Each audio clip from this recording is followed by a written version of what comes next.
welcome to Brad Thoughts, The Flash, Season 3. Really quick before I get into the season, I just want to give you guys the same warning that I was given. Basically, as you know, I collaborate a lot with my brother Patrick.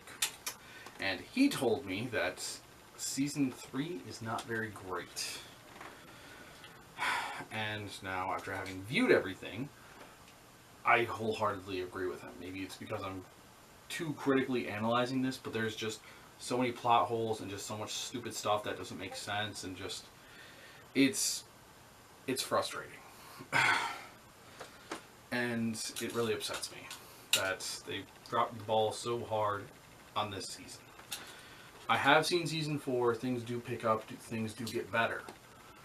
But for the integrity of the series, I do have to cover every season, even if I don't like them, at all.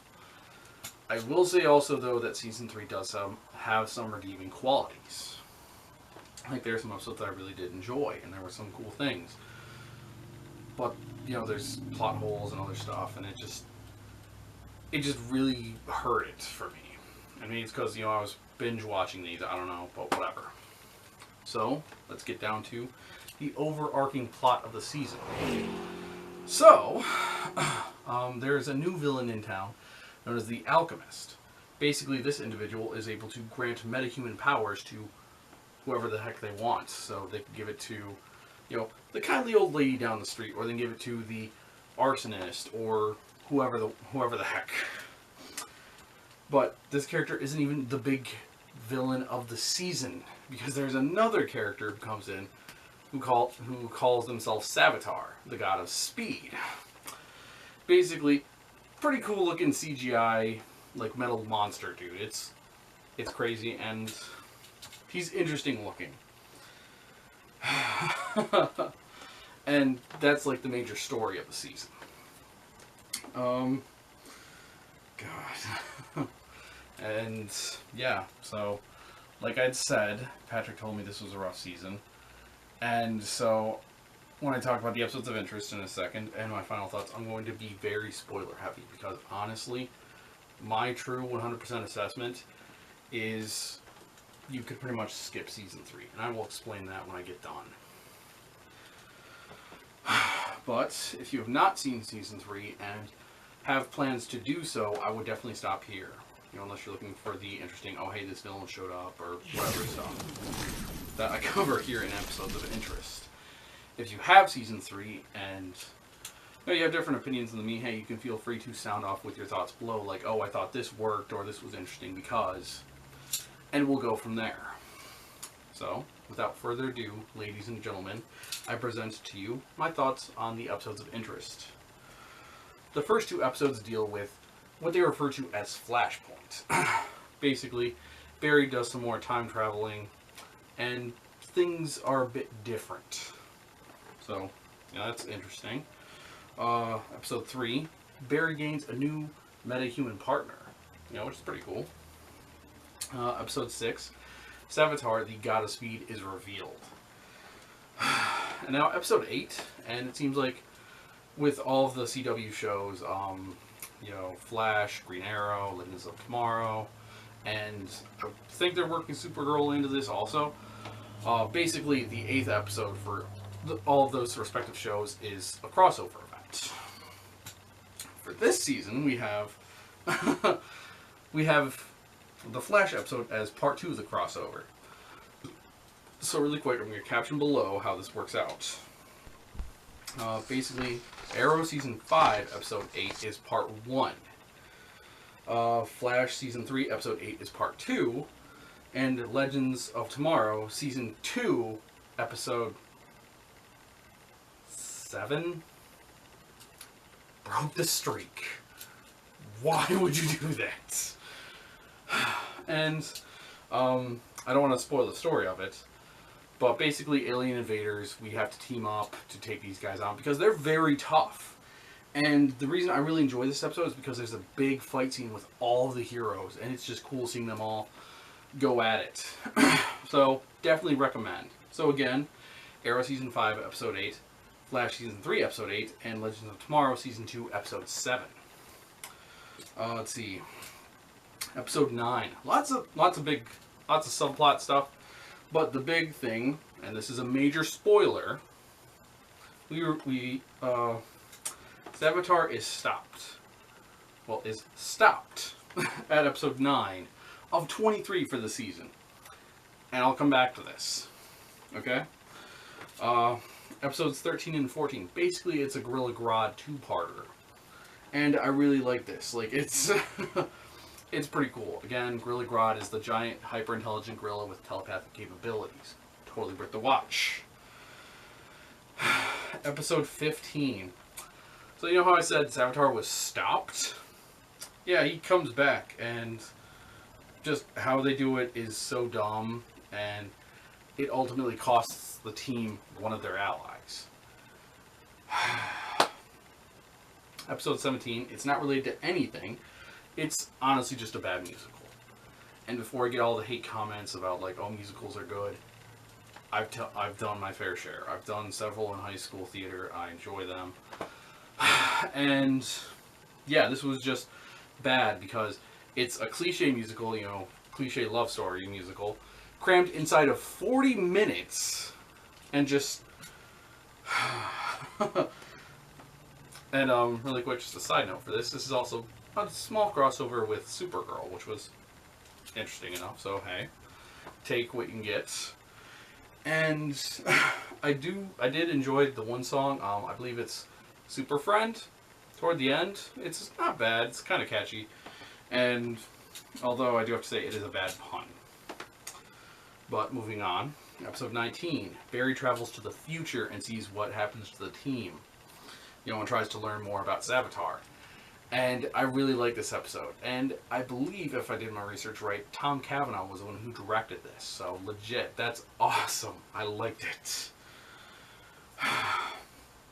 Episode 20, we find out who Savitar is, and I hate it. It's stupid, in my opinion. And I'll talk about that with final thoughts. Episode 22, Captain Cold comes back.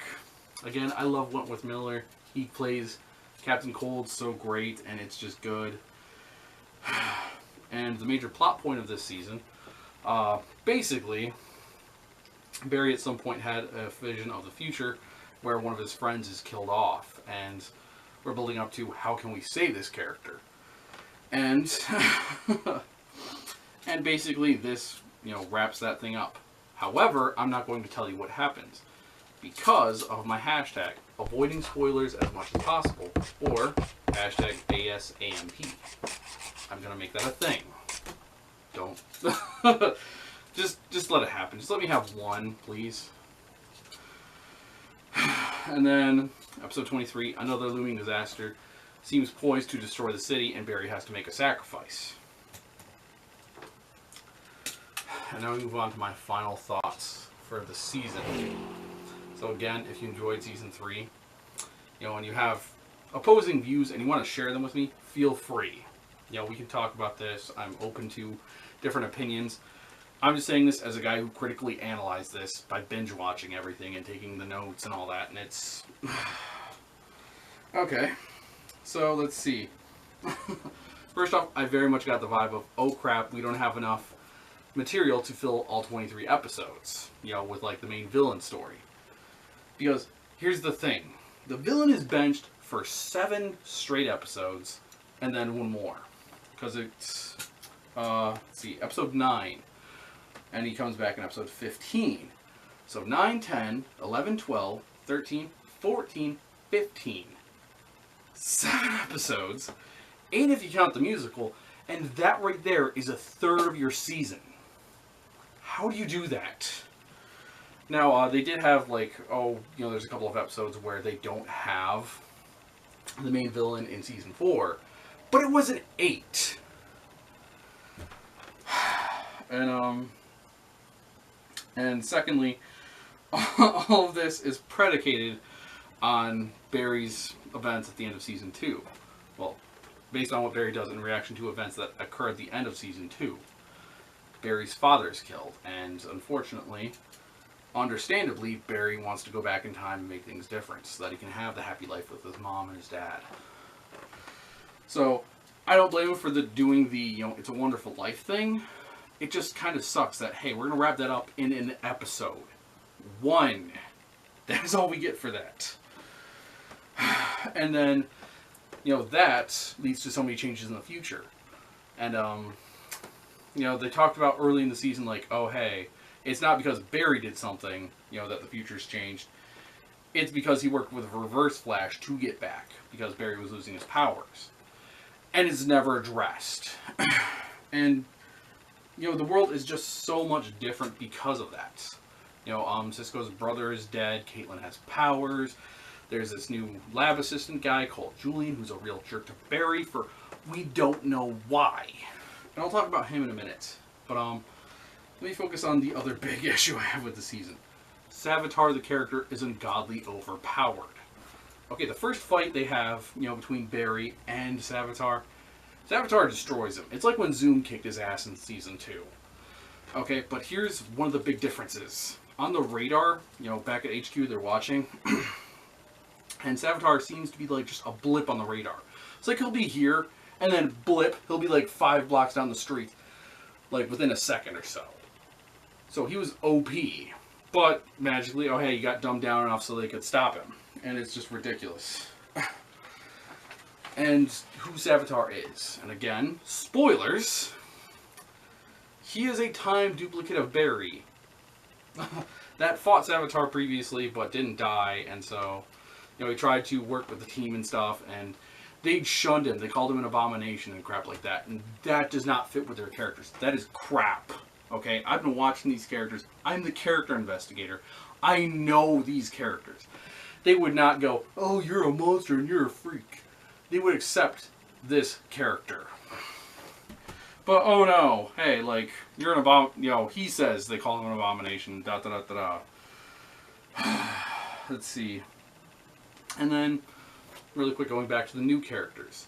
There are two new major players this season. There's Julian, who is played by Tom Felton. You may know him from Harry Potter. He played Draco. He played Draco Malfoy.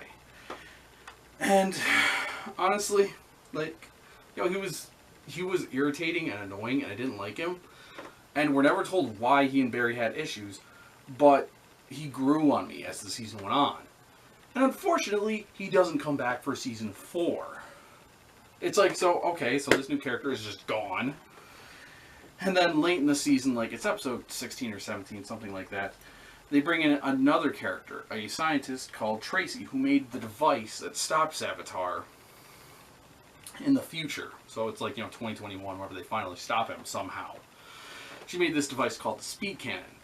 Well, they find her, they help her to get the device off the ground early. But for some odd reason, it doesn't work in our timeline. What was that? It's the exact same device. It doesn't magically work for whatever reason. I don't understand that at all. And it pisses me off. And, yeah, then we just have some other stupid crap with other characters being dumb and annoying, in my opinion. And, honestly, it's just a rough season. So, here are my thoughts for The Flash Season 3. Skip it. It doesn't matter. The characters come back. There is some character growth, yes, but it doesn't matter. It is crap. And honestly, the writers behind Season 3, I'm disappointed in you, okay? Because I've seen Season 4. You can do good. I don't know what is different between now and then and Season 2, but you dropped the ball. And I get, hey, it's stupid to be outraged about this stuff, but you guys are getting paid very well and all that for making the show. Like, I know there are limitations, deadlines, and other elements that may have prohibited the quality of the show, but guys, get it together. As a fan of the series, it left me disappointed. And it kills, and it kills me just from how you hurt the art of storytelling. Like, just do better.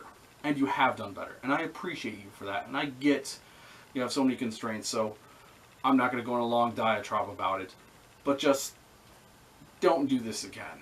You know, think things through, plan it out, make it work. The Flash is worth the good story, and you can do it. I've seen you do it, and you're going to do it again. So, really quick, just to explain my skip season 3 thing also. Here's how it works. The end of season 2 ends with Barry running, off to the Speed Force because he wants to change things because his father was killed. Basically, you just cut from that to whenever he comes, back to the... whenever he's coming back in season 4, basically Barry has to run into the Speed Force because basically there was another speedster locked in there, and they freed that person, but that left the Speed Force unstable, so that was going to destroy the city, was the big issue at the end of season 3. So basically it's just Barry, so in my timeline, Barry runs in the Speed Force to save his parents and stuff like that, but it doesn't happen. Barry is trapped in the Speed Force and needs help to get back out of the Speed Force. And we have season 4. It's simple. And it works. So, those were my thoughts on The Flash season 3. What are your thoughts? Did you like it? Did you hate it? Did you... God, I don't know what to say at this point. But let me know in the comment section below. And of course, keep watching, because tomorrow we are going to have season 4. The final season leading up to the premiere of season 5, which I'm hoping will go well. So, until next time everyone, as always, have fun, stay safe, keep hydrated, and of course, remember, every character has a story to tell. I'm Valiant Bradley James, the character investigator. Peace.